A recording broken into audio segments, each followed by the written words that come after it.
नमस्कार आप लोगों को। प्रणाम गुरुजी। प्रणाम, प्रणाम क्या सर। हाल चाल है? बस बढ़िया। प्रणाम आप सर। सुनाइए। प्रणाम प्रणाम। नमस्कार सर।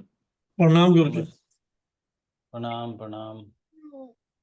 प्रणाम गुरुजी। प्रणाम अनुराधा जी।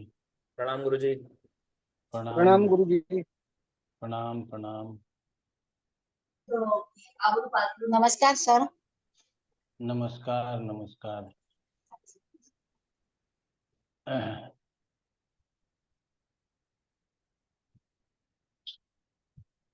और बताइए क्या हाल चाल है? कोई मन में प्रश्न आ रहा हो?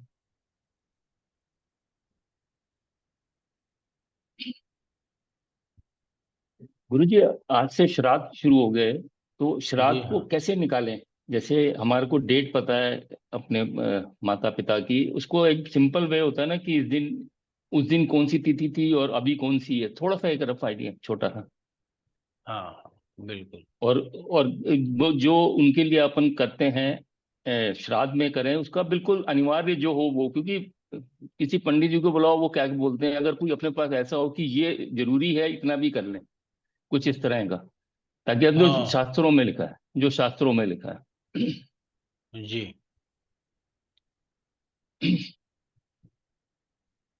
थोड़ा सा हाँ बिल्कुल। एक एक तो आप न शास्त्र पे जाइए न परंपरा पे जाइए, ठीक है ना?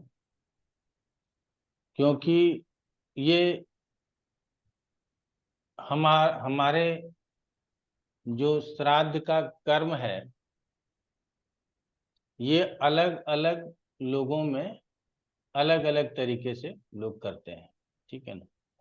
तो ये पारिवारिक परंपरा के अनुसार चलता है। शास्त्रीय परंपरा तो है ही, उसको मना नहीं किया जा रहा है, लेकिन फिर भी अलग अलग जगह पर अलग अलग परंपरा चलता है, उससे होता है। जैसे कि एक साधारण उदाहरण हम अपना दे रहे हैं कि 21 तारीख के बाद आप देखेंगे कि हमारे बाल समाप्त हो जाएंगे, मैं मुंडन करा लूंगा, ठीक है ना?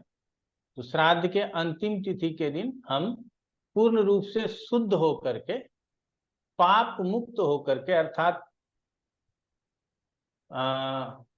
कहा जाता है कि इसके लिए आपको बहुत शौच की आवश्यकता नहीं है। श्राद्ध कम करने के लिए कि आप बहुत शुद्ध रह करके ही करें, आप कर सकते हैं।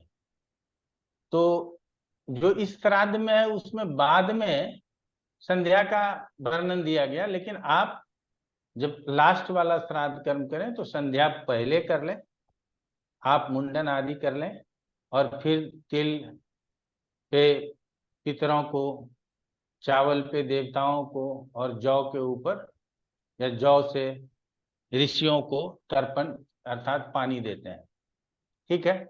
कुश आदि का प्रयोग करते हैं, ये अलग है। कितने लोग करते हैं ऐसे, पता ही नहीं है लोगों को। गंगा जी में गए, आप एक साथ खड़े हैं, एक पंडित आया, आगे से जल गिराइए, तो ऐसे लिया पानी वहीं गिराया, इस तरह से जल गिराइए तो इस तरह से पानी उठाया, इसी तरह से गंगा जी में गिरा दिया। इस तरफ से जल गिरना चाहिए ऋषि तीर्थ से, तो वही जल उठाया वहीं ऐसे गिरा दिया। ये तीन प्रक्रिया ही है, वो सामान्य है। लेकिन जो लोग इससे वंचित है, नहीं करते, उनके घर में है, एक ब्राह्मण बुलाए, उनको भोजन करा दिए, जिस दिन हमारे पितर गुजरे थे वो हो गया, ठीक है ना? अब ब्राह्मण भोजन करने के लिए नहीं आता है, तो भोजन एक थाली में लगाए, मंदिर गए, वहां वो थाली दे दिया। लेकिन हम लोगों को कहते हैं कि पका हुआ भोजन न दें, वो बर्बाद ही जाते हैं। कच्चा अनाज दे दें, एक पैकेट बना करके, वो ज्यादा अच्छा है। उसमें आधा किलो आलू भी रख दें, थोड़ा सा हल्दी भी रख दें, थोड़ा सा नमक भी रख दें, ताकि लोग उसको पका के भोजन कर सके। मतलब भोजन पकाने में जो भी लगता है वो सब थोड़ा थोड़ा रख दें, कुछ पैसे रख दें, यदि कुछ कमी हो गई तो पैसे से खरीद लेंगे। ये भी दान कर सकते हैं। लेकिन तीन प्राणियों को, कुत्ता, गाय और कौवा, इस तीनों को श्राद्ध के दिनों में सादी रोटी न दे, पूरी तल लें या रोटी में ही थोड़ा सा, अगर नहीं इच्छा है तलने का तो थोड़ा सा घी लगा दें और ये तीनों को के लिए निकाल दें। ठीक है ना? तो इन तीनों को आप किसी भी तरह से दे सकते हैं तो ये भी ठीक है। आप कुछ नहीं कर सकते हैं तो भगवान का नाम लीजिए, अपने पितरों को याद कीजिए। ठीक है ना? उनको बोलिए कि आप हमारे समक्ष उपस्थित हों, मन से ही प्रार्थना कीजिए कि आप आइए और गीता का 7वां अध्याय पढ़ लीजिए।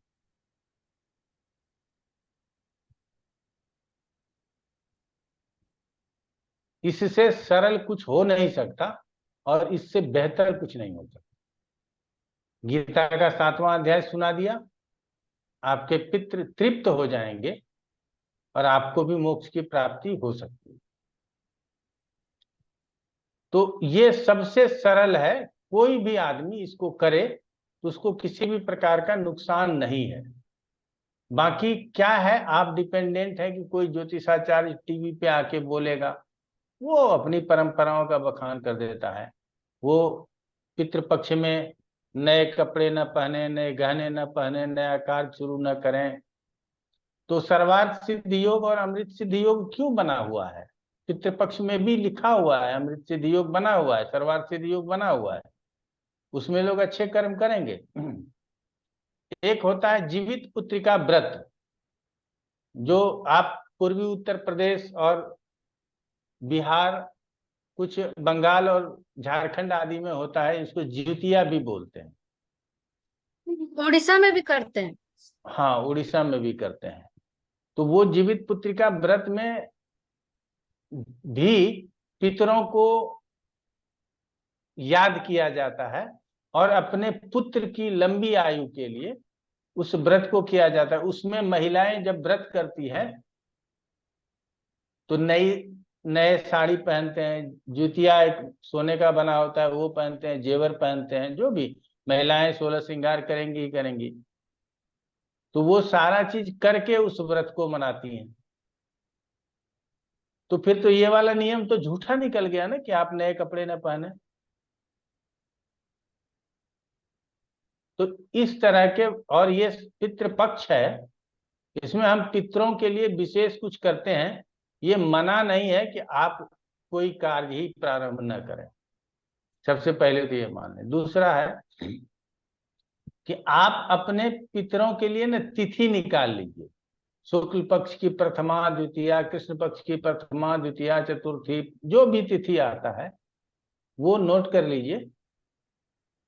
अगर पूर्णिमा से लेकर के आप चतुर्दशी तक, मतलब फिर प्रथमा द्वितीया तृतीया प्रारंभ हो जाएगा।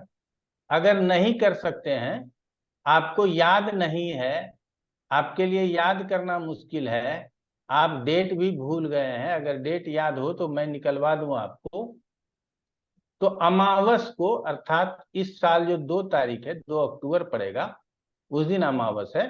तो अमावस को आप सभी जो डेट भूल गए हैं, जिनको याद नहीं है, पता नहीं है, वो सब अमावस के दिन कर सकते हैं। तो अमावस को 7वां अध्याय पढ़ लीजिए, 29 श्लोक है, तोड़ तोड़ के पढ़ेंगे, हिंदी में पढ़ लेंगे, संस्कृत नहीं आएगा तो। ठीक है ना? तो उसको कर लीजिए और ब्राह्मण को भोजन करा दीजिए। और क्या करना है, हम याद करते हैं। बाकी दान का कोई सीमा नहीं है। अगर आप दान करना चाहते हैं कि हमारे माता पिता की पुण्य तिथि है और ये पितृ का दिन है, हम कुछ दान करना चाहते हैं, तो दान की सीमा नहीं है, कभी भी कर सकते हैं, किसी भी बहाने कर सकते हैं और कितना भी कर सकते हैं। ठीक है ना? तो उसका कोई सीमा नहीं है, वो जब आपकी मर्जी में आए कीजिए। बाकी सबके घर में अलग अलग परंपरा चलती है, अलग अलग तरीके से लोग उसको करते हैं। हमारी परंपरा है, वो आपको हम बता करके क्या करेंगे, आपकी परंपरा कुछ अलग होगी। ठीक है ना? तो ये परंपराओं से चलने वाला है। कहीं लोग श्राद्ध बोलते हैं, कहीं पितृपक्ष, हम लोगों के यहाँ पितृ तर्पण बोलते हैं कि हम लोगों को तर्पण करना है, जलांजलि देना है। और जल अंजलि से ही देना है। अंजलि मतलब किसी पात्र का प्रयोग नहीं करना है, हाथ का ही प्रयोग करना है। ठीक है ना? हाथ के मध्यमा उंगली से ऐसे जल उतर के जाएगा तो ऋषि को जाएगा, है देवता को जाएगा। इस तरफ से अगर जल उतर के आएगा तो ऋषि को आएगा, और अंगूठे और फर्स्ट उंगली के मध्य से ऐसे उल्टा जल जाएगा, ये पितरों को जाएगा। यही 3 विधि है, और जल ही देना है और कुछ करना नहीं है। ठीक है ना? तो तो ये पितृ जो स्तोत्र भी है, लोग उसका भी पाठ करते हैं। ठीक है ना? आप रुद्राष्टाध्यायी में 9वें अध्याय का पाठ कर सकते हैं। बहुत कुछ है, लेकिन हमने कहा कि सबसे सरल है कि गीता का 7वां अध्याय आप पढ़ें। ज्ञान विज्ञान योग बोलते हैं उसको। उससे हमको, हमारे पितृ उसको सुनेंगे तो उनको यदि सदगति प्राप्त नहीं हुई है, ठीक है ना, तो उनको सदगति मिल जाएगा। आप इतना मान करके चलिए, और आपको भी सन्मार्ग मिलेगा। ये कहना है। हाँ जीवेश बताओ। हाँ गुरुजी, बस एक छोटा सा प्रश्न है कि जैसे हम 3 काल की संध्या करते हैं, तो गीता जी का जो 7वां अध्याय का पाठ या द्वादशाक्षर मंत्र पितरों के निमित्त करते हैं, तो मध्याह्न संध्या करने के पहले उसको करें कि संध्या के बाद करें ये? नहीं नहीं, पितरों का जो भी गीता का पाठ कभी भी करो। हम्म, बाकी संध्या के, किसी भी संध्या के उपरांत ही करना है। पहले संध्या कर लेंगे, फिर गीता का पाठ कर लेंगे। ठीक है गुरु, मध्याह्न संध्या के बाद कर सकते हैं ना जी? मध्याह्न संध्या के बाद भी गीता का पाठ कर सकते हैं। ठीक है? ठीक तो गुरु जी, ये हमको तीनों, पाराशर लाइट में अपने को डेट से पता लग जाए कि प्रथमा द्वितीय उसमें है क्या सिस्टम ये? जैसे आज से 10 साल पहले कभी। आप दृक पंचांग में, मैं अच्छा। कोशिश करता हूँ, 1 मिनट रुकिए।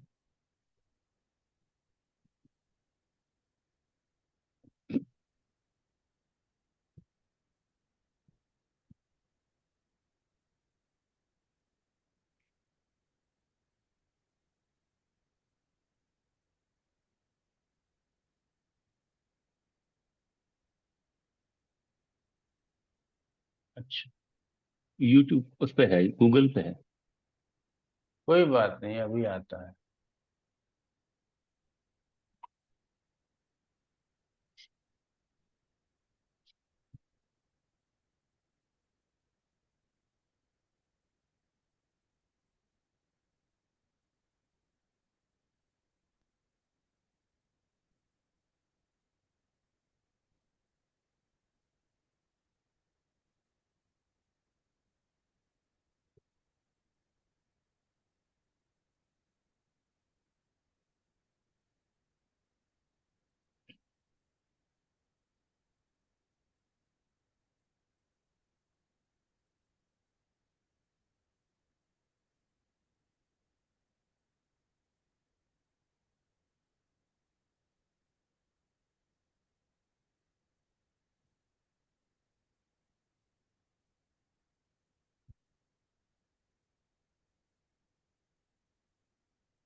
कहीं लिखने का आता है, वहां लिख देते हैं ना, तो सब चीज दिखा देता है। ठीक है ना? अच्छा। गुरु जी, मैंने मनीराम पंचांग का चार्ट डाल दिया ग्रुप में। ठीक है, तो नहीं। उसमें आप खोज लीजिएगा, इसी में आता है। अभी हमको नहीं समझ में आ रहा है। करेंट नहीं ईयर, वो प्रीवियस ईयर, नेक्स्ट ईयर, किसी का भी आता है। 2024 तो यहाँ 2 डेज हो गया इधर, तो पता नहीं। आप देख लीजिएगा, आ, इसी से मिल जाएगा इसी में आपको। ये ठीक है? ये गुरु जी डालिए, ये ईयर के ईयर पास में डालिए, डेट का है। ये ईयर ईयर के डालिए। पास में जैसे, हाँ, ईयर के पास में ये डेट का है, डेट का मिल जाएगा, आइकॉन बना हुआ है 2024 के जस्ट पहले। वहां से शायद डेट आ जाएगी। हाँ, यहाँ ये यार, सेलेक्ट नहीं हो पा रहा है। अच्छा अच्छा अच्छा अच्छा। मिल जाता है, आप दृक पंचांग में हाँ मैं, ढूंढिएगा ना, अपने आप मिल जाएगा। आप लोग तो ठीक ज्यादा है। होशियार हैं। बाकी पराशर लाइट में आप डालिए डेट, और उसमें भी पंचांग ढूंढना चाहेंगे तो वहां भी मिल जाएगा। हाँ, मैं पंचांग है एक तो सही वहाँ। पराशर लाइट में प्रयास करके देखता हूँ।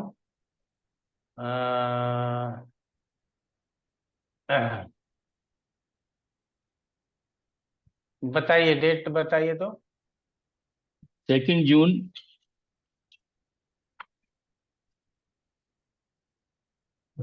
2 जून 1999, 1999। हेलो हेलो, लिखूं क्या यहाँ पर? सेकेंड जून पढ़ेगा। 1999 इसको ही स्वीकृत कर लेते हैं, और उसके बाद हम लोग ऑप्शन में जाते हैं, डिस्प्ले फॉन्ट्स कलर रेफरेंस में। तो जिसमें प्रतिपदा लिखा आया था कैलेंडर में, आपने देखा नहीं? हाँ, वो हमने देखा, लेकिन उससे नहीं, हम एक जगह और देखे हुए हैं। कैलकुलेशन ऑप्शंस, ये है ना पंचांग ऑप्शंस यहाँ। यही पंचांग ऑप्शन। ठीक है,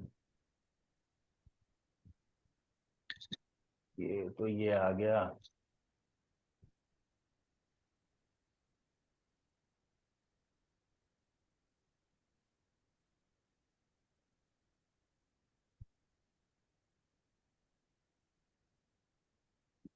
प्लानेटरी डिटेल्स,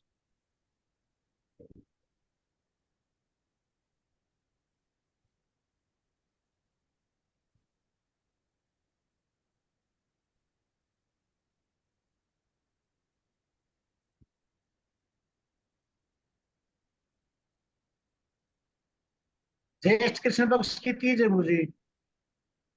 जी।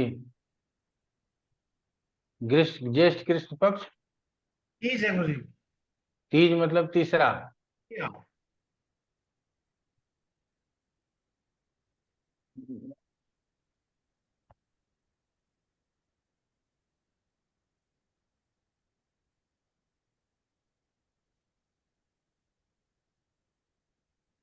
गुरु जी, ये बेसिक कैलकुलेशन में भी वो तिथि और ये सब आ जाती है? बेसिक कैलकुलेशन, हाँ बेसिक कैलकुलेशन।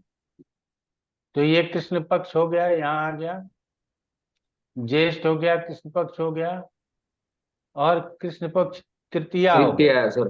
तो यहाँ से आप निकाल सकते हैं ज्येष्ठ कृष्ण पक्ष तृतीया, ठीक है ना।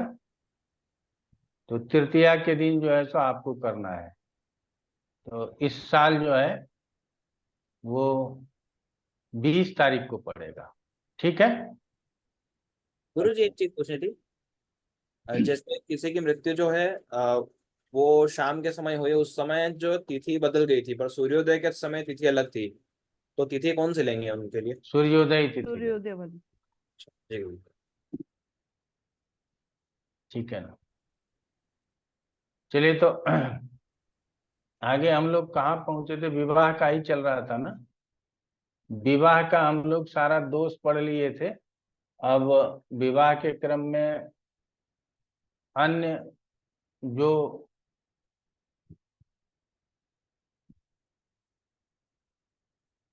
मुहूर्त स्पष्ट करना है, उसके लिए हमको क्या क्या देखने की जरूरत है, उसके ऊपर हम लोग चल रहे थे, ठीक है ना। तो वहीं पर पहुंचते हैं और उसको लेकर के आगे बढ़ते हैं, ठीक है ना। तो कई चीज अभ्यास में नहीं होने के कारण, ठीक है ना, वो ढूंढने में दिक्कत आती है। तो आप लोग प्रयास करते रहिएगा तो सब ठीक रहेगा। तो हम लोग सब चीज समझ गए थे। तो हमने ये भी भद्रा का भी विचार कर लिया था, मुहूर्त में लग्नेश और नवांशेष का अस्त होना, मुहूर्त लग्न का अशुभ षडवर्ग में होना, ये भी हम लोगों ने पढ़ लिया था।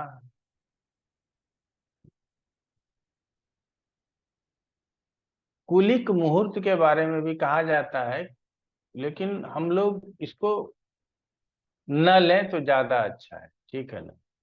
बहुत ज्यादा करने से की जरूरत नहीं है, कि कुलिक मुहूर्त का भी परिहार किया जाता है, तो ये उसका बहुत ज्यादा जरूरत नहीं है। अब आ जाता है विवाह के लिए उपयुक्त मास, नक्षत्र आदि। तो मास में जब हरिशयन हो जाता है, आषाढ़ शुक्ल पक्ष एकादशी में विष्णु भगवान सो जाते हैं और कार्तिक शुक्ल पक्ष एकादशी तक वो सोए रहते हैं और वो कार्तिक शुक्ल पक्ष एकादशी को जगते हैं। तो कई लोग उस दिन तुलसी विवाह भी बोलते हैं, ठीक है ना। और वो विष्णु जी की और तुलसी जी की कहानी है, ठीक है ना। उनका पतिव्रत भंग होता है और एक कहानी है, वो आप लोग जानते होंगे, अगर जानते होंगे तो हमारे को नाम वगैरह याद हो गया है, याद नहीं है। राक्षस था, उसकी पत्नी जलंधर थी के, ये। जी, वो जलंधर वाला स्टोरी गुरु। जी हाँ। तो अगर स्टोरी पता है तो बता दीजिए, सबको पता चल जाएगा। नहीं, वो शायद शिव जी का कुछ अवतार ऐसा कुछ मिला था उसको, वरदान मिला था, इतना ही याद है। जिसको कोई नहीं हाँ मार सकता, उसको तुलसी का मतलब पति व्रता जो वो था उसका सेव कर रहा हाँ। था। तो तुलसी का भी नाम अलग था, ठीक है ना। तो वो पतिव्रता के होने के कारण जो है उसका वृंदावती थी क्या? मृत्यु नहीं। जी, वृंदावती थी क्या उसका नाम? नहीं याद एक है, नहीं है। वृंदावती थी, एक तुलसी थी, शंखचूड़ और जलंधर दोनों ऐसे थे। हाँ तुलसी के हस्बैंड थे, क्या नाम है, शंखचूड़, और वृंदा के जलंधर। एक राम तुलसी, एक जो कृष्ण तुलसी है, दोनों उस हिसाब से हो। अच्छा, तो अब तो बहुत लंबा चौड़ा हो जाएगा, तो रहने दो, ठीक है ना। हाँ, हम लोगों को यहाँ इतने से मतलब है। तो उस दिन से हम लोग कहते हैं कि याद होना चाहिए। वैसे मैं इसको छोड़ करके निकल रहा हूँ, कोई बात नहीं है, आप लोग ध्यान से पढ़ लीजिएगा। आजकल तो गूगल में बहुत कुछ दिया रहता है, लेकिन बहुत कुछ गलत भी प्राप्त हो जाता है, ये भी देखे हैं। तो तुलसी विवाह जिस दिन से, अर्थात ये जो 4 महीने हरिशयन का होता है, इसमें विवाह के दिन नहीं होते हैं। तो आषाढ़ सावन भादो आश्विन और 15 कार्तिक तक, ठीक है ना। अब 15 कार्तिक नहीं, बल्कि कार्तिक शुक्ल पक्ष एकादशी, तो 15 और 11 26 कार्तिक तक शुभ विवाह के दिन नहीं होते। जब देवगुरु जब विष्णु हरिशयन मतलब देव उत्थान हो जाता है, देव उठ जाते हैं हमारे, तो विवाह का समय शुरू होता है। ये हम लोगों को जान लेना चाहिए। उसके बीच में यदि कोई विवाह करना चाहता है तो हम कि कोई भी मुहूर्त आदि बना करके दे सकते हैं। वो नक्षत्र आदि लिखाएंगे, उसको आप लोग लेकर के बना लीजिएगा। तो कोर्ट में जाकर के मैरिज कर लो, कोई बात नहीं है, ठीक है। मंदिर में जाकर के विवाह कर लो, क्या करेगा, पंडित को कराना ही है, उसको आज ही करना जरूरी हो गया। कई लोगों के साथ ये समस्या हो जाती है कि आज ही करना जरूरी है। तो क्या करना है, जाओ फिर कर लो, फिर तो कोई लग्न वगैरह देखने की जरूरत ही नहीं है। लेकिन यदि वो कुछ समय दे रहा है तो हम मास शुद्ध नहीं कर सकते, तो मुहूर्त शुद्ध कर सकते हैं। तो आगे नक्षत्र आदि बताएंगे, वो नक्षत्र, वो तिथि और योग आदि को पकड़ करके हम शादी के कर सकते हैं। ऐसा उसके लिए है जिसको जल्दबाजी में शादी करना है, ठीक है ना, कि हमको मुहूर्त का 4 महीना कौन रुकेगा, अभी शादी कर ले। तो वैसे लोगों के लिए उस तरह का मुहूर्त आप दे सकते हैं। तो कुछ बोलना चाह रहे हैं कोई? कुछ आदमी आता है कि खरवास में शादी करवाती है। हाँ, एक सेकंड। मृत्युंजय जी, आपकी ना आवाज स्पष्ट नहीं आ रही है। जी गुरु जी, कुछ आदमी आता है कि खरवास में शादी करवा दीजिए। नहीं, खरमास में शादी नहीं होता है। वही अगला अगला विषय वस्तु वही है। तो खरमास जब सूर्य धनु और मीन राशि में गोचर करता है, लिख लीजिए खरमास किसे कहते हैं। तो खर मास जब सूर्य मीन और धनु राशि में गोचर करता है तो उसको खरमास कहते हैं। तो उसमें भी विवाह के लिए वो शुभ नहीं माना जाता है, उसको भी छोड़ दिया जाता है। तो मीन राशि में जब सूर्य गोचर करता है तो वो कौन सा समय होता है, आप लोग बताइए। चैत्र का समय होता है, समझ गए ना।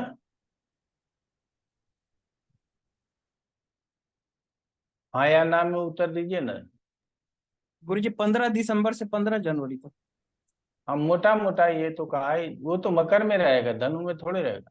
नहीं नहीं, धनु में रहेगा, 15 दिसंबर से 15 जनवरी। और उसके बाद फिर मकर आएगा। 15 मार्च से लेकर 15 अप्रैल तक।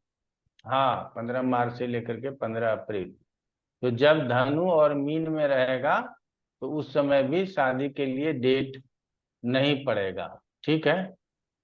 तो कहता है कि इसको छोड़कर अन्य सभी मास में विवाह के लिए शुभ होता है, लेकिन वृश्चिक मध्य नवंबर से दिसंबर, मध्य मकर मध्य जनवरी से मध्य फरवरी, कुंभ मध्य फरवरी से मध्य मार्च, मेष मध्य अप्रैल से मध्य मई, वृषभ मध्य मई से मध्य जून, और हरिशयन से पहले मिथुन मध्य जून से हरिशयन तक सौर मासों में विवाह किया जा सकता है। कहता है कि जब सूर्य वृषभ राशि में गोचर करता है उस समय सबसे बड़े पुत्र और पुत्री का विवाह नहीं करना चाहिए। अब ये जो बात है इसको दूसरे तरीके से समझने की जरूरत है कि जब वृषभ राशि में सूर्य होता है तो उस समय ज्येष्ठ का महीना होता है, समझ गए ना। तो ज्येष्ठ महीना हो गया, ज्येष्ठ पुत्र हो गया, अगर ज्येष्ठा नक्षत्र आ जाए तो यह और भी खराब हो जाएगा। तो इसीलिए कहा जाता है कि ज्येष्ठ पुत्र का शादी ज्येष्ठ महीने में नहीं किया जाता है, लड़का हो या लड़की उसका शादी नहीं किया जाता। इसीलिए वृष राशि में जब सूर्य हो तो उस समय जो हमारे घर में कुल में बड़ा लड़का और लड़की हो घर में परिवार में, तो उसकी शादी नहीं कराई जाती। कई विद्वानों का मानना है कि सिर्फ धनु और मीन के सौर मासों का ही त्याग करना चाहिए, साल के शेष मास विवाह के लिए उपयुक्त है। तो इसका उदाहरण लेकर के पंजाब आदि प्रांतों में विवाह होते रहता है। तो पंजाब में कर्क, सिंह, कन्या और सौर मासों में भी विवाह होते हैं, और पहाड़ी क्षेत्रों में भी सौर मास तुला में भी विवाह होता है। यदि किसी क्षेत्र विशेष में ऐसा प्रचलन में है तो उसी का अनुसरण करना चाहिए। तो सिर्फ धनु और मीन को त्यागना चाहिए, बाकी सूर्य का जो गोचर है जिस भी राशि में होगा उस सारे राशि में शादी कर सकते हैं, ऐसा कहा गया है। कुछ पहाड़ी क्षेत्र में और पंजाब जैसे क्षेत्र में इसी का अनुकरण करते हैं। तो जहां जिसका अनुकरण किया जाता है उसके अनुसार आप शादी कर सकते हैं। इसीलिए पंजाब से यदि कोई पंचांग निकलेगा, वो यदि हरिशयन में भी शादी का डेट दे रहे हैं तो वो गलत नहीं कर रहे हैं, ठीक है ना। आप हरिशयन में भी शादी कर सकते हैं, उससे कोई उसको आपत्ति नहीं है। लेकिन उत्तर भारत में विशेष रूप से पंजाब को छोड़ दिया जाए तो बाकी जगहों पर जो है सो हरिशयन को माना ही जाता है। अब अधिकांश लोग जो पंजाब के अलग अलग जगहों पर बस गए हैं वहां पंडित तो कहेगा ही नहीं कि ये दिन होगा, समझ गए ना। लेकिन ये सूक्ष्म बातें हैं कि कई जगहों पर, हमने कहा है कई जगहों पर शास्त्रों से ऊपर परंपरा रहता है, वो दो ही नहीं मानेगा, धनु और मीन में नहीं मानेंगे, सूर्य होगा गुरु के घर में तो नहीं मानेंगे, बाकी 10 महीने के 10 महीने हम शादी करेंगे, इसमें कोई आपत्ति नहीं है, ठीक है ना। तो आप लोग देखेंगे कि पंजाब प्रांत के लोग अगर आते हैं तो वो दो चीज मांगते हैं, एक तो दीवा लगन दे दो, दिन में शादी कर लें, दूसरा संडे हो जाए तो और भी अच्छा, ठीक है ना, कि बाकी के दिनों में अपना व्यापार आदि कर सकें। तो दीवा लगन और संडे आप ढूंढ के रखिए, अगर पंजाबी आते हैं आपके पास तो वो दे दीजिए, तो आप बड़े अच्छे पंडित हैं। आपको लग्न विचार करना अर्थात तिथि विचार करना आता है। अगर आप नहीं दे पा रहे हो तो आपसे वो प्रसन्न नहीं होते। तो यहाँ यजमान के प्रसन्नता हेतु भी पंडितों को कुछ क्या कहा जाता है कि अपने आप को बदलना पड़ता है। तो वो फिर शास्त्र के अलावा भी नियम निकालते हैं, जिसको लोग कहते हैं ना ये धर्म सिंधु से निकाला है, धर्म सिंधु में ये लिखा है। तो ये सब बचने का तरीका है, ठीक है ना। बाकी ऐसा नहीं है, जो हमने बताया वही है कि हम हरिशयन से लेकर के देवोत्थान तक रुके, शादी करने के लिए बेचैन न हो। तो यहाँ तक आप लोगों ने समझ लिया। अब नक्षत्र कौन कौन सा लेना चाहिए तो वो लिख लीजिए। सभी स्थिर नक्षत्र, स्थिर नक्षत्र पहले आप लोगों को लिखाया जा चुका है। उत्तरा, तीनों उत्तरा लेना है और रोहिणी, उत्तरा फाल्गुनी, उत्तराषाढ़ा, उत्तरा भाद्रपद और रोहिणी। आगे लिखिए मृगशिरा, रेवती, अनुराधा, मूल, स्वाति, मघा, हस्त विवाह में शुभ माने गए हैं। तो इतने नक्षत्रों को आप ले सकते हैं। गुरु जी इसमें दो मूल का नक्षत्र है, वो भी ठीक रहेगा गुरु जी? हाँ हाँ ले सकते हैं, कोई दिक्कत नहीं। कहता है आवश्यक स्थितियों में, कभी कभी जब आपके लिए आवश्यकता ज्यादा पड़ गई कि लोग आपसे चाहते हैं कि नहीं मुहूर्त बना ही दीजिए, जिसको सूक्ष्म मुहूर्त कहते हैं, तो आवश्यक स्थिति में कई यजुर्वेदीय लोग अश्विनी, चित्रा, श्रवण और घनिष्ठा नक्षत्र को भी स्वीकार करते हैं।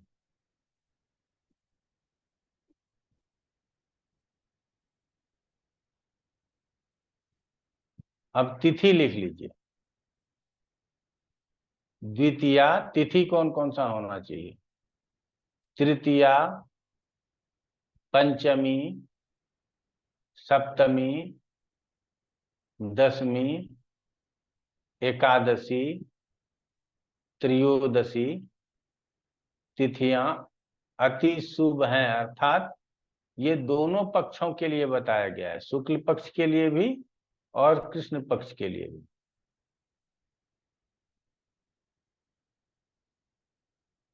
वार में शुभ ग्रहों के वार, अर्थात गुरुवार और शुक्रवार को विशेष शुभ माना गया। बुधवार और सोमवार को भी लिया जा सकता है, बाकी शनिवार और मंगलवार का त्याग बताया गया है। लेकिन यदि आपको सब चीज मिलेगा तो शनि मंगल को भी शादी का डेट मिल जाएगा। ऐसा वारों को लेकर के बहुत ज्यादा परेशान होने की जरूरत नहीं है। लेकिन यदि शुभ वार मिल जाए आपको, ये आपके लिए और भी उपयुक्त हो जाता है। योग, अशुभ योग जो हमने आपको पीछे लिखाए हुए हैं, तो अशुभ योगों को त्यागना चाहिए। करण, भद्रा के साथ साथ जो 4 स्थिर करण हैं उसको भी आप लोगों को लिखाया गया है, उसको त्यागना चाहिए।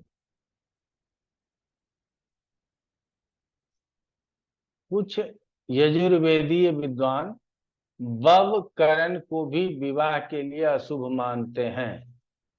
कई जगहों पर इसकी चर्चा की गई है। कई यजुर्वेदी विद्वान बव करण को भी, वैसे विष्टिकरण को, यहाँ भद्रा जो लिखा है ना, भद्रा के बगल में लिख दीजिएगा विष्टिकरण। भद्रा तभी होता है जब विष्टिकरण। और भद्रा नीचे लिख दीजिए नोट में, भद्रा को तभी मानना चाहिए जब भद्रा मृत्यु लोक में हो। पाताल लोक में और स्वर्ग लोक में भद्रा हो तो उस भद्रा का विचार नहीं करना चाहिए। ठीक हो गया?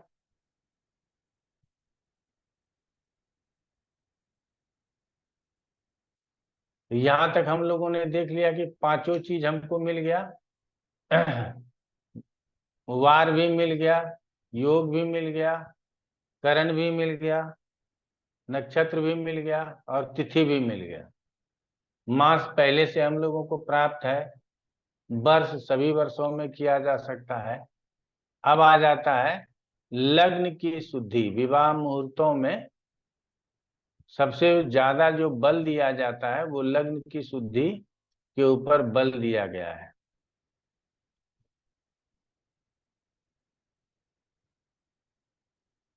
और सभी ग्रहों के लिए शुभाशुभ स्थितियों को बताया गया है। तो उसमें किसमें कौन से ग्रह को अलग करेंगे, उससे अच्छा है कि आप लोग लिखें जिन भावों में ग्रह नहीं होना चाहिए, विवाह के लग्न कुंडली में पहले और 7वें भावों में सूर्य नहीं होना चाहिए। पहले और 7वें भाव में सूर्य नहीं होना चाहिए। आगे लिखिएगा, नीचे लिख लीजिएगा, पहले, छठे, 7वें और 8वें भाव में चंद्रमा नहीं होना चाहिए। पहले, छठे, 7वें और 8वें भाव में चंद्रमा नहीं होना चाहिए। पहले, 7वें, 8वें, 10वें भाव में मंगल नहीं होना चाहिए। पहले, 7वें, 8वें, 10वें भाव में मंगल नहीं होना चाहिए। 7वें, 8वें भाव में बुध नहीं होना चाहिए।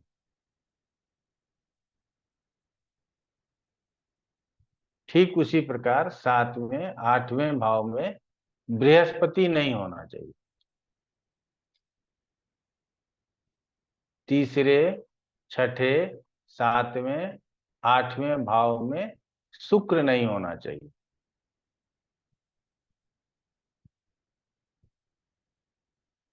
तीसरे, छठे, 7वें, 8वें भाव में शुक्र नहीं होना चाहिए। पहले, 7वें, 12वें भाव में शनि नहीं होना चाहिए।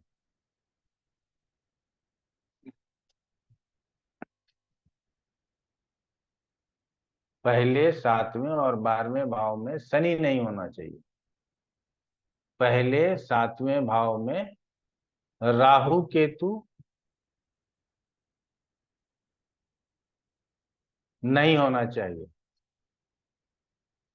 और विवाह के लग्न का स्वामी छठे और 8वें भाव में नहीं होना चाहिए। ये सभी ग्रहों के बाद लग्न के स्वामी के लिए अलग से लिखा गया कि छठे और 8वें भाव में नहीं होना चाहिए। तो आप लोग यहाँ एक चीज कॉमन देख रहे होंगे कि 7वें भाव में कोई नहीं होना चाहिए, अर्थात विवाह लग्न का वेद चाहे शुभ ग्रह हो या अशुभ ग्रह हो कोई न करे। अर्थात 7वें में बैठ करके लग्न के ऊपर कोई दृष्टि न डाले, 7वां स्थान बिल्कुल खाली हो जाए तो वो अच्छा है। बाकी इतना आप नहीं देख सकते हैं तो ये देखिएगा, केंद्र त्रिकोण में शुभ ग्रह हो, नीचे थोड़ा सा नोट करके लिख लीजिए, केंद्र त्रिकोण में शुभ ग्रह हो, तीसरे, छठे, 8वें स्थान में अशुभ ग्रह हो, 8वें, 12वें भाव में कोई ग्रह न हो, यदि ग्रह हो तो शुभ ग्रह हो, 8वें, 12वें भाव में कोई ग्रह न हो, यदि ग्रह हो तो शुभ ग्रह हो, हम ऐसे स्थिति को भी समझते हैं, विवाह का लग्न छठे आठवें के साथ साथ 12वें में भी न हो तो अच्छा है। ठीक है, तो इतना जो है हम लोगों को जानना चाहिए।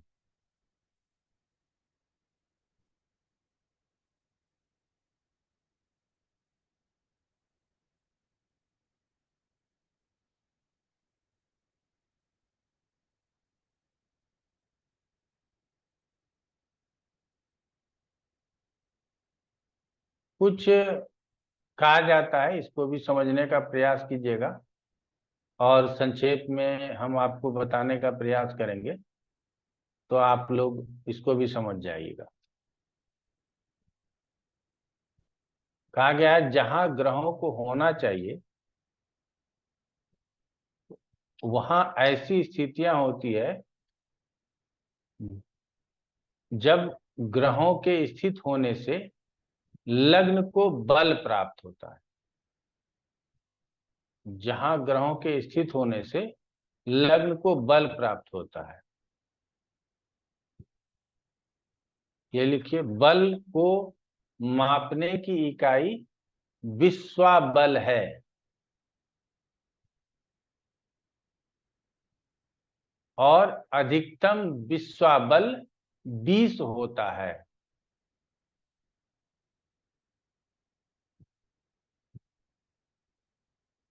ग्रहों की शुभ स्थिति या स्थिति के कारण उसको बल प्रदान किए जाने वाला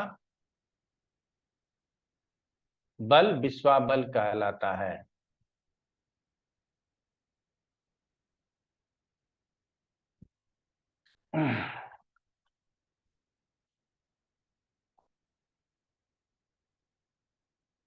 अब आप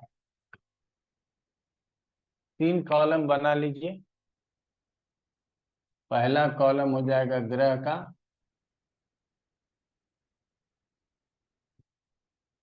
दूसरा कॉलम हो जाएगा शुभ भाव,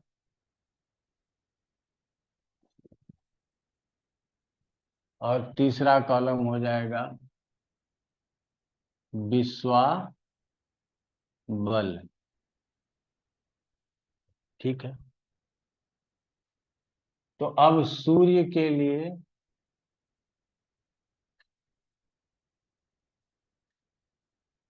शुभ भाव हो जाएगा 3, 6, 8 और 12,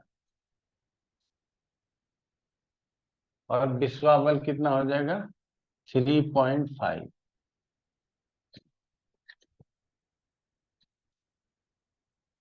अब आप इसी तरह लिखते जाइएगा। चंद्रमा के लिए शुभ भाव हो जाएगा 2, 3, 11, और विश्वाबल हो जाएगा 5।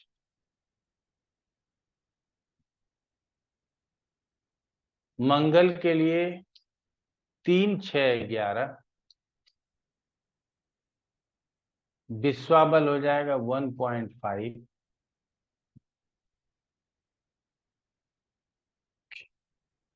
बुध के लिए 1, 2, 3, 4, 5, 6, 9, 10, 11, और विश्वाबल हो जाएगा 2। सेम टू सेम बृहस्पति के लिए नोट कर लीजिए, 1, 2, 3, 4, 5, 6, 9, 10, 11, और विश्वाबल हो जाएगा 3। शुक्र के लिए 6 नहीं होगा, बाकी सब हो जाएगा। 1, 2, 3 भी नहीं होगा।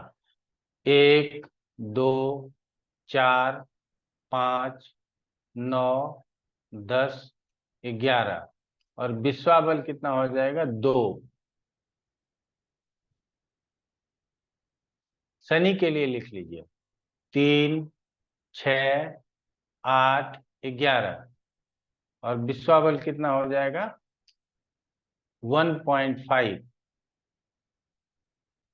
राहु और केतु के लिए लिख लीजिए 3, 6, 8 और 11 और विश्वाबल कितना हो जाएगा 1.5। अब इसको समझने का प्रयास कीजिएगा। यदि सूर्य तीसरे, छठे, 8वें और 11वें में ना हो तो उसको विश्वाबल 0 कर देंगे। यदि चंद्रमा दूसरे, तीसरे, 11वें में ना हो उसका विश्वाबल 0 कर देंगे। यदि मंगल तीसरे, छठे, 11वें में ना हो उसका विश्वाबल 0 कर देंगे। यदि बुध 1, 2, 3, 4, 5, 6, 9, 10, 11 में ना हो उसका बल विश्वाबल 0 कर देंगे। ये आप लोगों ने यहां समझ गया। अब ये जो विश्वाबल लिखा है आपको, इसका टोटल जोड़ करके बताइए कितना हुआ। जोड़ बताइए कितना हुआ। 20। ये समझ में आ गया आप लोगों को कि विश्वाबल टोटल 20 होता।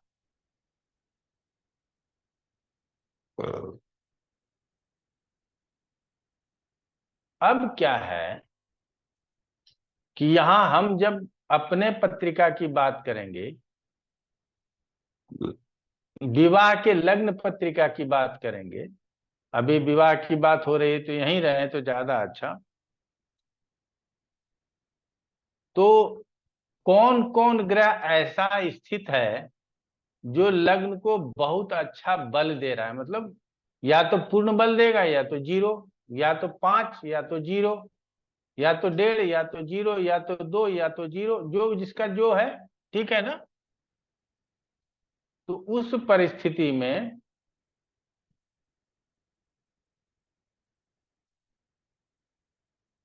पंद्रह से 20, यदि बल 15 से 20 विश्वा बल हो तो अति उत्तम। 10 से 15 के बीच हो तो उत्तम,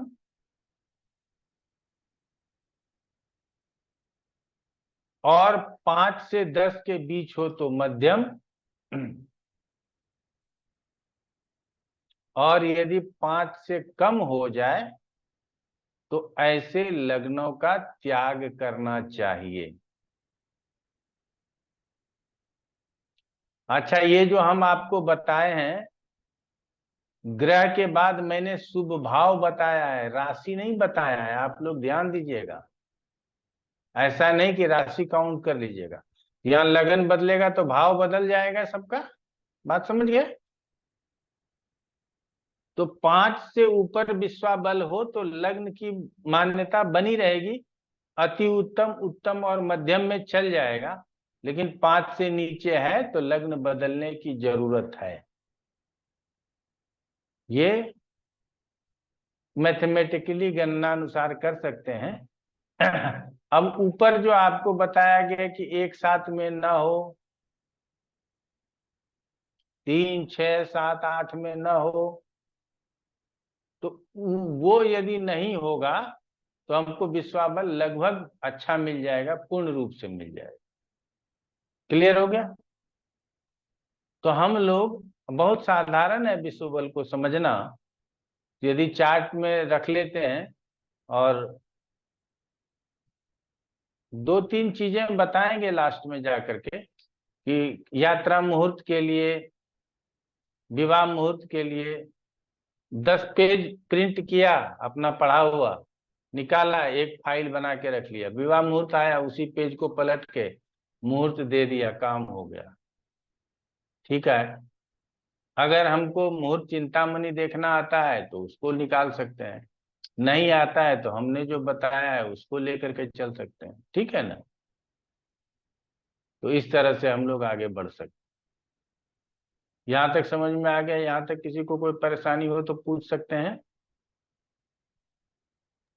सर जो लग्न होता है, मतलब जैसे लड़के या लड़की का जो मेन कुंडली का जो लग्न होता है, तो उससे भी तो देखेंगे ना कि अष्टम का लग्न ना हो लग्न में।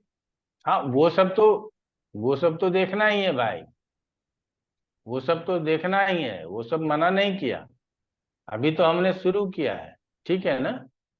लग्न शुद्धि बहुत कोई नहीं करता। आपको मैं बता दूं कि भारतवर्ष में इतना बड़ा शास्त्र हमारे पास है जिसका सदुपयोग 1% में भी नहीं होता है।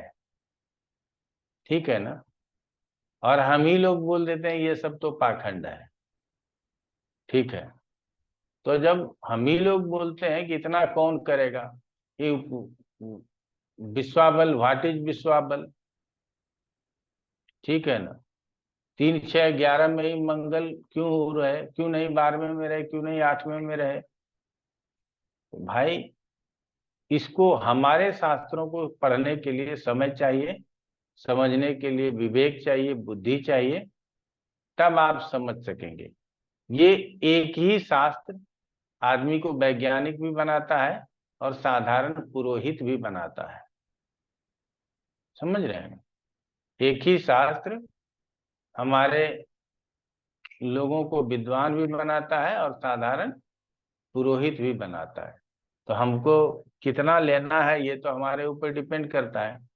इसीलिए हमने कहा कि ये लाल किताब और केपी वाले महीना 2 महीना पढ़ लीजिए। मीनू पढ़ाती है न्यूमरोलॉजी, अनुराधा जी पढ़ रही हैं। 1 डेढ़ महीने के बाद सिलेबस समाप्त हो जाएगा। कुछ नहीं है सिलेबस में। ये रूट नंबर, ये डेस्टिनी नंबर, ये 777 हो गया, यहाँ 99 हो गया। हम कभी कभी हमको भी बता देती है। ठीक है ना। तो हम कहते हैं अच्छी बात है, आपको इसमें 11 आ गया, 777 आ गया, ये डिस्टर्ब वो डिस्टर्ब है ना। तो ठीक है। लेकिन मैं आप लोग भी इस बात को अब मानते होंगे जब से मेरे साथ जुड़े। लोग तो कहते हैं, मैं तो थक चुका हूं ये सुन सुन के, कहीं भी जाता हूँ जब चूंकि उसको देख लेता हूँ तो इसीलिए हमारे सामने वो हमेशा उपस्थित हो जाते हैं कि वैदिक ज्योतिष केपी और नाड़ी मिला करके बताएंगे। ठीक है ना। कोई पंडित है या कुछ भी है, आपको कैसे नहीं समझ में आएगा। अरे हमको तो समझ में आ जाएगा, तुम पगला जाओगे। ठीक है ना। बताने वाला पागल हो जाएगा। अगर जम के क्रॉस, हम तो कहते हैं लग्न से देखो, चंद्रमा से देखो, सूर्य से देखो, तो मेरे दिमाग को ओढ़ देता है लोग, है ना, घुमा देता है। गुरुजी ऐसे कैसे है, लग्न से अच्छा, चंद्रमा से अच्छा नहीं, सूर्य से अच्छा। क्या जवाब देंगे। और आप कहते हो कि नाड़ी भी ले लेंगे, केपी भी ले लेंगे और वैदिक भी ले लेंगे। तो उतना जिंदगी जीवन में है पर बच्चा हुआ, हमारे पास तो नहीं है। मैं तो यही कहता हूं कि जितना पढ़ा रहा हूं ये पर्याप्त नहीं है, लेकिन आप जितना पढ़ रहे हो आपके लिए पर्याप्त है। ठीक है ना। हम अपने तरफ से इसको पर्याप्त नहीं मानते। तो ठीक है, फिर भी जानकारी बहुत बड़ी चीज है, जितना हो उतना लेना चाहिए। तो इसीलिए मिली जितना जानकारी है। वो मैंने मना नहीं किया कि लग्न से 8वें को नहीं लेना है, और लग्न से नहीं, चंद्रमा से भी 8वें का लग्न नहीं लेना है, ये भी नहीं भूलना है। ठीक है ना। तो आप कितना याद रख सकते हैं नॉर्मल स्थिति में। अब तो आप जितना इतना ज्ञान लेकर के किसी मंदिर वाले पंडित जी को जाओगे तो वो भड़क जाएगा। ठीक है ना।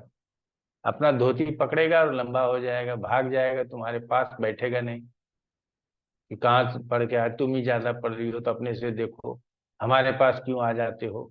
यदि आपने पंडितों को क्रॉस किया तो वो चिल्लाने लगता है,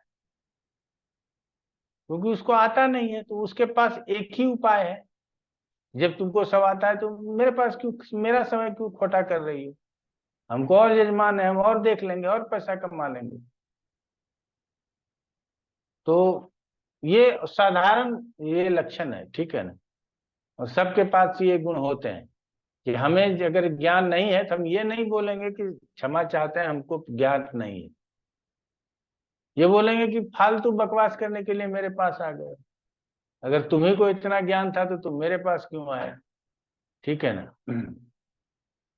तो चलिए आगे बढ़ते हैं। तो हमने कहा कि विश्वाबल को चेक कर लेना चाहिए, ठीक है।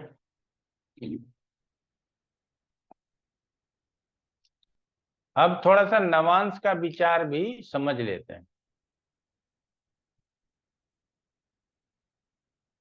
जो ग्रह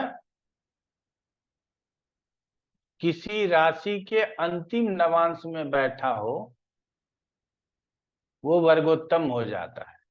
अर्थात कोई भी ग्रह 26 डिग्री 40 मिनट के ऊपर है तो वो वर्गोत्तम हो जाता है। जिस राशि का, तो ये कौन से राशि का होता है ये आप लोगों को पता है या नहीं है? शायद, हमको जहां तक है, आप लोग देख लीजिएगा। एक चर राशि है, तो चर राशि में पहला नवांश में है तो वर्गोत्तम है। स्थिर राशि में पांचवा नवांश वर्गोत्तम है। शायद स्थिर राशि 2 5 8 हो गया, तो दूसरे में पांचवा नवांश कितने डिग्री का हो गया? बताओ मिली। सर 13 डिग्री 20 मिनट से लेकर 16 डिग्री 40 मिनट तक। और गणना कहाँ से शुरू होगी? गणना हाँ, यदि वो स्थिर राशि में है, स्थिर राशि को छोड़ दो, अग्नि पृथ्वी वायु जल ले लेते हैं, ठीक है ना। लेकिन ये चर स्थिर से ही समझ में आएगा। तो मान लो तो अग्नि पृथ्वी वायु जल ले लेते हैं, तो पृथ्वी में 2 5 8 11, 2 5 8 11 नहीं यार, 2 6 10 है पृथ्वी से। मैं भूल गया, नवांश निकालना ही भूल गया। चर राशि से गणना शुरू होती है, तो 2 5 8 11 में तो चर राशि है ही नहीं, वो तो सारा स्थिर है। तो अग्नि पृथ्वी थी, हाँ, 1 5 9 अग्नि है, तो 1 से गणना शुरू होगी, 2 6 10, तो 10 में है, 10 से गणना शुरू होगी। तो अगर मान लो वृष राशि के 5वें नवांश में कोई ग्रह है तो 10 से गणना शुरू होगी 5 तक, तो 10 11 12 1 2। क्लियर हो गया? स्थिर राशि में यदि कोई ग्रह नहीं है, गुरुजी हम कंफ्यूज हो गए, तो बिल्कुल सिंपल चल रहा था। स्थिर राशि में कोई ग्रह है, हाँ जी। स्थिर राशि के 5वें नवांश में कोई ग्रह है तो वो वर्गोत्तम होगा। हो जाएगा। आप अभी अभी दूसरा उदाहरण ले लेते हैं, 1 5 9 वाला उदाहरण लेते हैं। तो 5 सिंह राशि है, सिंह राशि के 5वें नवांश में कोई ग्रह है,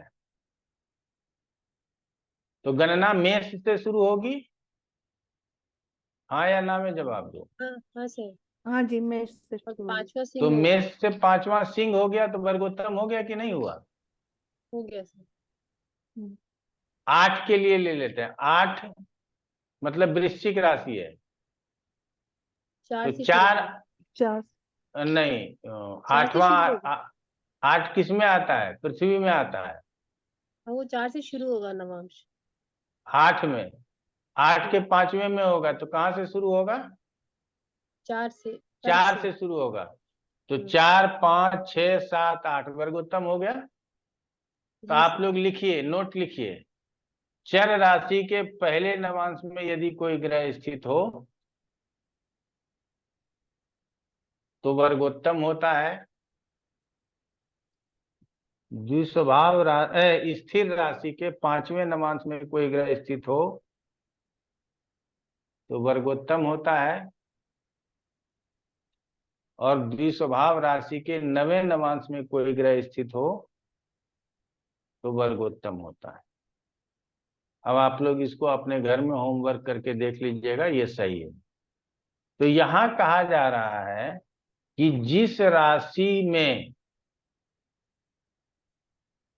जिस राशि का अंतिम नवांश वर्गोत्तम हो, तो कौन कौन से राशि का अंतिम नवांश वर्गोत्तम होगा? तीसरे का, छठे का, 9वें का और 12वें का, अर्थात द्विस्वभाव राशि का, मिथुन का, कन्या का, धनु का, मीन का अंतिम नवांश में होगा तो वो वर्गोत्तम होता है। उसको छोड़कर सभी राशि के अंतिम नवांश को त्यागना चाहिए, अर्थात 3, 6, 12 के अंतिम नवांश को ले सकते हैं, लेकिन चर राशि और स्थिर राशि के अंतिम नवांश को नहीं ले सकते हैं। क्लियर हो गया? तो लग्न में स्थित डिग्री से ये आपको पता चल जाएगा कि चर और स्थिर राशि 26 डिग्री 40 मिनट से ऊपर 30 डिग्री तक यदि हो तो हम उसको त्याग देंगे। किसमें एक्सेप्टेबल है? मिथुन राशि में, कन्या राशि में, धनु राशि में और मीन राशि में। क्लियर हो गया? तो थोड़ा सा पढ़िएगा तो ये करेक्ट हो जाएगा, ठीक है ना? हमको उम्मीद है कि 70% करेक्ट हो गया होगा। फिर भी एक उदाहरण दे दें क्या? दे दीजिए। धनु राशि के अंतिम नवांश में कोई ग्रह है 9वें नवांश में, तो धनु राशि 1, 5, 9, तो कहां से गणना शुरू होगी? 1 से गणना शुरू होगी, चर राशि से। तो चर राशि से 9 गिनिए तो धनु में पहुंच जाएंगे ना आप। तीसरा राशि है 3, 7, 11, तीसरे मतलब मिथुन राशि के 9वें नवांश में कोई ग्रह है, तो इसमें गणना कहां से शुरू होगी? 7 से। तो 7 से 9 गिनिए तो 7, 8, 9, 10, 11, 12, 1, 2, 3, फिर मिथुन में आ गया ना, तो वर्गोत्तम हो गया। तो ये क्लियर हो गया? अब तो हमको लगता है 100% क्लियर हो गया। तो सर लग्न का नवांश देखेंगे ना? हाँ हाँ लग्न में ही नवांश शुद्धि करेंगे ना? हाँ हाँ, लग्न लग्न का ही स्थिति देखना है, लग्न के डिग्री को लेना है। तो हमको आंख बंद करके देखना ही नहीं मिथुन का लग्न है, और मिथुन, कन्या, धनु, मीन में लग्न देखना नहीं है, कोई भी चलेगा, अंतिम नवांश भी चलेगा। जब चर और क्षमा चाहेंगे, जब चर और स्थिर, हाँ यही इसका नवांश है, तो यहाँ अंतिम नवांश नहीं चलेगा, बस बाकी सब नवांश चलेगा। क्लियर हो गया?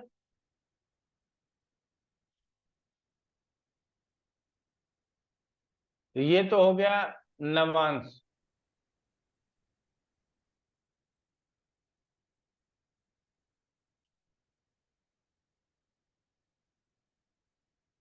आगे लिखता है कि चाहे किसी भी राशि का लग्न हो,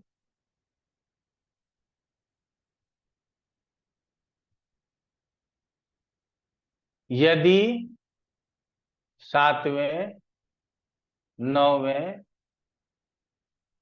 तीसरे और छठे राशियों के नवांश में हो, अर्थात तुला, धनु, मिथुन और कन्या राशि के नवांश में हो, तो वो बहुत मंगलकारी माना जाता है। अब इसमें क्या किया है कि 7 शुक्र का हो गया, 9 गुरु का हो गया, दोनों का जो है मूल त्रिकोण ले लिया, और बुध के दोनों राशियों को ले लिया, तीसरे और छठे को। अब कोई भी राशि हो, यदि नवांश राशि तुला हो जाए, नवांश राशि धनु हो जाए, नवांश राशि मिथुन हो जाए, नवांश राशि कन्या हो जाए, तो ये बहुत अच्छा माना जाएगा। तो आप नवांश क्लियर कर सकते हैं इस दोनों से।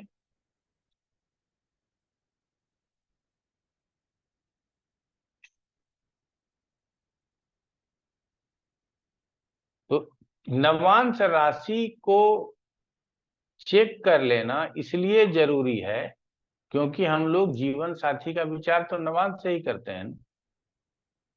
इसीलिए विवाह के समय लग्न शुद्धि के साथ साथ नवांश शुद्धि भी कर लेते हैं।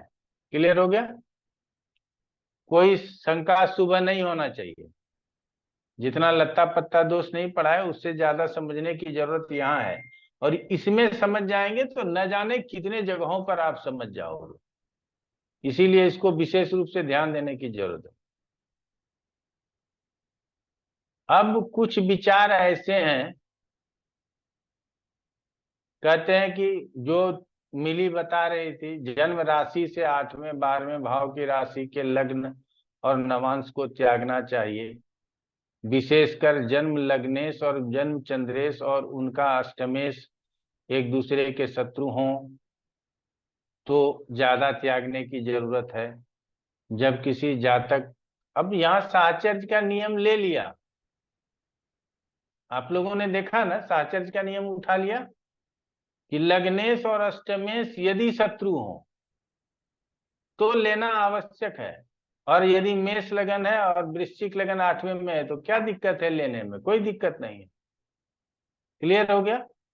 तो यहाँ पे विशेष ध्यान ये रखना है, यदि मित्र हो जाता है तो हम अष्टम को भी ले सकते हैं, इसमें कहीं कोई दो राय नहीं है। और मित्र नहीं होता है तो फिर हम अष्टम को नहीं लेते हैं, सम के स्थिति में भी नहीं लेते हैं। और लग्न के साथ साथ चंद्रमा को भी मान करके चलेंगे और चंद्रमा को भी देखेंगे और उसको भी लेकर के चलेंगे। ठीक है, तो आज यहां तक रखेंगे। मन के अंदर कोई प्रश्न आ रहा हो तो कर लिया जाए। सर 8वें 12वें और छठे में भी, छठा भी नहीं लेंगे? छठा नहीं दिया गया है, छठे को मान लिया गया। 8वां 12वां जो है ना वो विचित्र परिदृश्य उत्पन्न करता है। आप लोगों को मैं कई बार कहता हूं 8वां 12वां के साथ दूसरा इसीलिए नहीं बोला जाता, जबकि दूसरा भी होना चाहिए, लेकिन दूसरा इसलिए नहीं बोला जाता कि वो धन स्थान है। यदि उस स्थान में अधिक ग्रह होंगे तो अधिक धन, अधिक स्रोत धन का हो सकता है। ठीक है ना? इसीलिए दूसरे स्थान में ग्रहों की स्थिति को सामान्य मान लिया गया, लेकिन दूसरे स्थान में जब ग्रह बैठते हैं तो वो 8वें को एक्टिव कर देता है। इसीलिए दूसरे स्थान में भी बैठे ग्रह अच्छे नहीं हैं। द्वितीय भी यदि साहचर्य के नियम से चेक किया जाए, हम तो बताते ही हैं 8वें 12वें और दूसरे, इस तीनों को साहचर्य के नियम से चेक करो। इस तीनों का स्वामी होने का दोष सिर्फ सूर्य और चंद्रमा को नहीं है, बाकी साहचर्य के नियम से लगा करके ही चेक करेंगे तो हमारे लिए ज्यादा उपयुक्त होगा। ठीक है, और बताओ। गुरुजी ये भी तो कह सकते हैं कि अष्टम में बैठा ग्रह द्वितीय को एक्टिव करेगा। हाँ भाई, इसीलिए तो अष्टम में ग्रह नहीं चाहिए हमको, क्योंकि वो मारक लगाएगा। बात समझना। जी। और यदि मारक खंड होगा तो मार ले जाएगा। तो इसीलिए 8वें में हम महाभाग्य योग बोला जाता है। यदि दूसरे, छठे, 8वें 12वें में ग्रह ना हो तो जातक के लिए महाभाग्य योग है। ठीक है ना? जी। तो किसी भी परिस्थिति में जातक पैदा हो, जीवन में सामान्य से अच्छा पद और पैसा प्राप्त कर सकता है। ठीक है ना? ये सब कई बार आप लोगों को बताए हुए हैं। और कोई प्रश्न? जी आशुतोष प्रधान जी बोलिए। गुरुजी ये लग्न शुद्धि में हमको कोई भी लग्न ले सकते हैं, क्योंकि विवाह तो एक स्थिर स्थिर कार्य रहता है, तो जनरली स्थिर लग्न को चूज करना अच्छा रहना चाहिए गुरुजी। नहीं, मिल जाए तो अच्छा है, न मिले तो आप किसी भी लग्न को साधेंगे, वो लग्न होना चाहिए जिससे सप्तम खाली हो। ठीक है। पहला यही देखा जाता है, जिससे सप्तम खाली हो। अब लग्न की डिग्री बनाना तो आपके हाथ में है ना। हाँ गुरुजी। तो नवांश तो आप बना सकते हो ना। हाँ, उसी 2 घंटे के अंदर आप कौन सा 2 पीरियड? घंटे नहीं, हम जहां से हमारा नवांश बनेगा वहां से 2 घंटा ले लेंगे, हाँ गुरुजी। कोई दिक्कत नहीं है हमको। हमारा हमारा ना मंत्र प्रारंभ हो जाना चाहिए, या सिंदूरदान का वक्त वो निर्धारित होना चाहिए, या फेरे का वक्त वो निर्धारित होना चाहिए, ठीक है ना। बाकी प्रक्रिया पहले से कर रहे हैं। हमारा जो मुख्य कार्य है, मुख्य कार्यक्रम है, वो उसी लग्न में घटित हो, ये होना चाहिए, ठीक है। हाँ गुरुजी। तो इसीलिए अब ये नहीं कि दरवाजे पे बारात नाचे ना, भाई लगन नहीं चला है अभी नाच क्यों रहे हो, ऐसा नहीं है। सब कार्यक्रम करते रहिए, जिसके धर्म में, जिसके परंपराओं में जो कार्य मुख्य हो। जैसे हम लोगों में सिंदूरदान का कार्यक्रम मुख्य होता है, तो सिंदूरदान उसी लग्नों में होना चाहिए। और हम लोगों में तो एक और भी कथा है कि सिंदूरदान उसी समय हो जिस समय ध्रुव तारा आसमान में आ गया हो, और वो साक्षी बनते हैं। तो ये तो अलग परंपरा है, इसको आप लग्नों से जोड़ करके क्या देखोगे, ठीक है ना। तो वो 4 बजे सुबह ही होगा, चाहे लग्न कोई भी बन रहा है, ध्रुव तारा दिखाना ही है पंडित जी को, देखो उधर ध्रुव तारा है, वो साक्षी है तुम्हारे शादी का। वो कोर्ट में जाओ और वकील कहता है कि नहीं तुम अलग जाओ, तुम अलग जाओ, डिवोर्स हो गया। तो चलिए कोई बात नहीं। तो मुहूर्त का महत्व बहुत अधिक है, इसीलिए इसको साधना ही चाहिए और आप लोगों को सीखना ही चाहिए, ठीक है। तो विद्या और आशुतोष प्रधान जी 2 लोग उड़ीसा के हैं एक क्लास में, तो परंपरा बहुत मिलता जुलता होगा, ठीक है ना। तो जीवित पुत्रिका व्रत विद्या मनाती हो? नहीं गुरुजी, मेरी माँ मनाती है, मैं नहीं मनाती। हाँ, बहुत कठिन व्रत होता है, ठीक हाँ। है ना। नहीं गुरुजी, यहाँ पे भी वाराणसी में भी जब तक माता जी करती हैं, बहू को हाँ, अधिकार नहीं है। माता जी बहू को देती है तब बहू करना शुरू करती है। पता नहीं वाराणसी में ऐसा। ऐसा, हाँ ऐसे ही है। अच्छा जैसे घर की माँ है तो वो अपने बेटे पोते सबके लिए करेगी, और माँ अच्छा। अगर असमर्थ हो जाए कि अब हम नहीं कर सकते, तो वो अपना जो पुत्रिका का व्रत बड़ी बहू को दे देती है। पहले अच्छा अधिकार बड़ी बहू का, मान लीजिए बड़ी बहू मना कर दे तब छोटी बहू को, अच्छा अच्छा अच्छा। ऐसे किया जाता है जी। नहीं, हमारे यहाँ माता भी करती हैं, बहू भी करती हैं। वो जिसको पुत्र हो जाए वो पुत्रवती जरूर करती है। जी जी, वो पुत्रों हम्म, के लिए ही है, लेकिन यहाँ पे वाराणसी में विशेष यही है कि अगर घर में माँ, सासू माँ कर रही है तो बहू नहीं करती है। अच्छा अच्छा अच्छा। माँ चलिए देती है, अच्छा उसकी बकायदा पूजा होती है, तब अपना वो जुतिया देती है बहू को, फिर वो उससे अच्छा। पूजा करती है तो जी। ऐसा, जितिया भी ना कई साल होता है कि इस साल उठाने के वाला जितिया है, हाँ हाँ तो उस साल ही दूध दान भी दिया जाए, एक दूसरे को भी प्रदान किया जाता होगा। जी इसीलिए जी बोले ना कि हमारे कई सारे ऐसे फंक्शंस हैं, धार्मिक फंक्शन, आयोजन, जो अलग अलग जगहों पर अलग अलग परंपराओं से चलता है। तो वो परंपरा एक ज्योतिष कहाँ से जानेगा, बताइए ना। जैसे हमारे, वाराणसी का त्योहार है, वो केरला वाला पुरोहित कैसे जानेगा, वहां का पंडित कैसे जानेगा, समझ रहे हैं ना। तो इसीलिए, लेकिन लोग ऐसे ताल ठोक ठोक करके टीवी पे बोलते हैं, जैसे लगता है कि अब उससे बड़ा पंडित तो पृथ्वी पे पैदा ही नहीं हो सकता। ठीक है, चलिए अच्छी बात है। गुरु जी कहा गुरुजी जाता इस है ना, बार वचनम किम दरिद्रम, बोलने में हाँ क्या दरिद्रता, तो बोलिए, हाँ। बोलने का खा रहे हैं। और विवाह के लिए गुरुजी आपने बताया, पंजाब की बात करी, हमारे यहाँ कन्यादान सबसे महत्वपूर्ण माना जाता है। अच्छा कन्यादान के समय का लग्न बिल्कुल शुद्ध होना चाहिए। अच्छा। बाकी वो सही है कि संडे दे दो या दे दो, वो सब चलेगा, लेकिन जो हम्म, कन्यादान है उसके लिए शुद्ध लग्न शुद्ध होना चाहिए। अच्छा चलिए वही होता है। हाँ जी, और कोई जी बोल रहे थे? गुरुजी इस बार संशय है जीवित पुत्रिका को लेकर के, 25 को मनाया जाए, 24 को, 26 को। महिलाओं को यहाँ के लोग बता दिए हैं कि 24 घंटे आप उपवास रहिए। 24 घंटे नहीं, 36 घंटे उपवास है।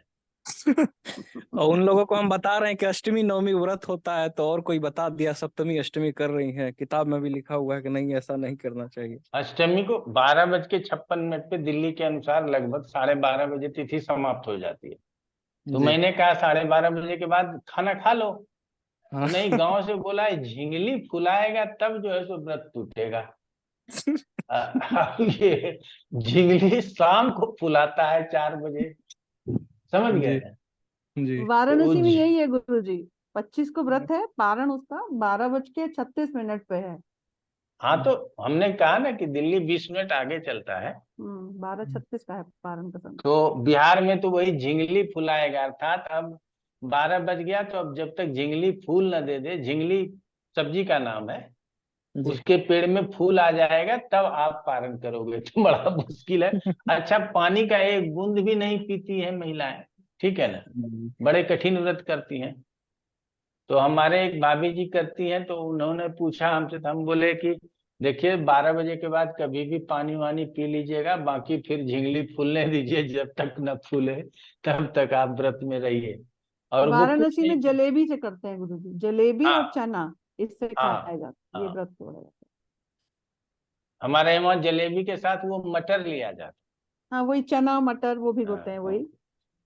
तो जो है तो क्या नाम कहते हैं, सावधानी से करें। वो व्रत प्रारंभ होता है, एसी कमरे में घुस जाती हैं, व्रत समाप्त होता है, एसी कमरे से बाहर निकलती हैं, ताकि उनको न पानी प्यास का अनुभव हो न और कुछ हो, और पड़ी रहती हैं। मतलब क्यों जबरदस्ती कर रहे हो, छोड़ दो भाई। और हम अपने माता जी लोग को देखते थे कि व्रत है तो सुबह उठी और गंगा जी स्नान करने के लिए 3 किलोमीटर पैदल चली गई, गंगा स्नान करके गीत गाते हुए आई है, पूजा पाठ कर रही है ना। शाम को डलिया भरा जाता है तो उसके लिए पकवान वगैरह बना रही है, इसी में दिन गुजर गया, ठीक है ना। तो दूसरे दिन में अगर झिंगली फुलाना है तो कष्ट हो रहा है, ठीक है ना। तो गुरुजी तो व्रत के चलते पारण रहते। जी, तो जी, गुरुजी पारण। व्रत के पारण में ये हो सकता है कि दोपहर में 12 बजे के बाद पारण, या फिर शाम में 4 बजे, या फिर सुबह में होना चाहिए? ना ना, दो इसमें इसमें तिथि का पूरा महत्व है। पूरा जी। तिथि घटित होने के बाद पारण किया जाता है। तो पूरा तिथि लगभग 12, 12:30, 12:30 आसपास सब जगह के लिए बोल दीजिए, चल जाएगा। 12:30 सबका व्रत खुलवा दीजिए, जी। ठीक है ना। गुरुजी मैं चलिए, कुछ बोलूं? हाँ बोलिए प्रधान जी। हमारा यहाँ पे दो द्वितीया होता है। अष्टमी, एक मूलाष्टमी को होता है, एक महाअष्टमी को होता है। तो मूलाष्टमी में जो होता है, जो माता लोग रखते हैं, उसको पो द्वितीया बोलते हैं। मतलब पो मतलब पुत्र, जो ये लोकल लैंग्वेज में, जनरली वेस्टर्न उड़ीसा में होता है। और जो महाअष्टमी को होता है, वो जो बहन लोग रहते हैं उसको भाई द्वितीया बोलते हैं। अच्छा अच्छा। तो दोनों नहीं को हम। दोनों वो स्पेशली, ये दोनों है ना, ये रिलीजियसली फॉलो होता है। पूरा हाँ, निर्जला रहते हैं, कुछ खाते पीते नहीं है। जैसे भाई भाई दूज रहता है, उस तरह का अष्टमी को भाई जूतिया करते हैं बहन अच्छा लोग। अच्छा और हर कोई बहन अच्छा जो है ना, वो मतलब गांव में आके अपने करेगी। शादीशुदा जो होते हैं गांव में आएगी वो अच्छा करेगी। तो ये अच्छा। यूनिक फेस्टिवल है यहाँ पे। आ रहा है। तो हाँ, वही गुरुजी कहना।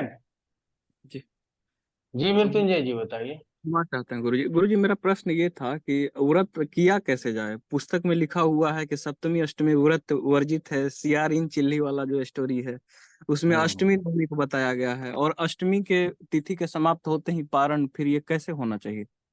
अब भाई अष्टमी नवमी होना चाहिए। अच्छा। इस पे हम लोगों को ज्यादा जिद नहीं करना चाहिए, कर लेने दो पंडित लोगों को, ठीक है ना। जी। ज्योतिष पीछे हो जाओ।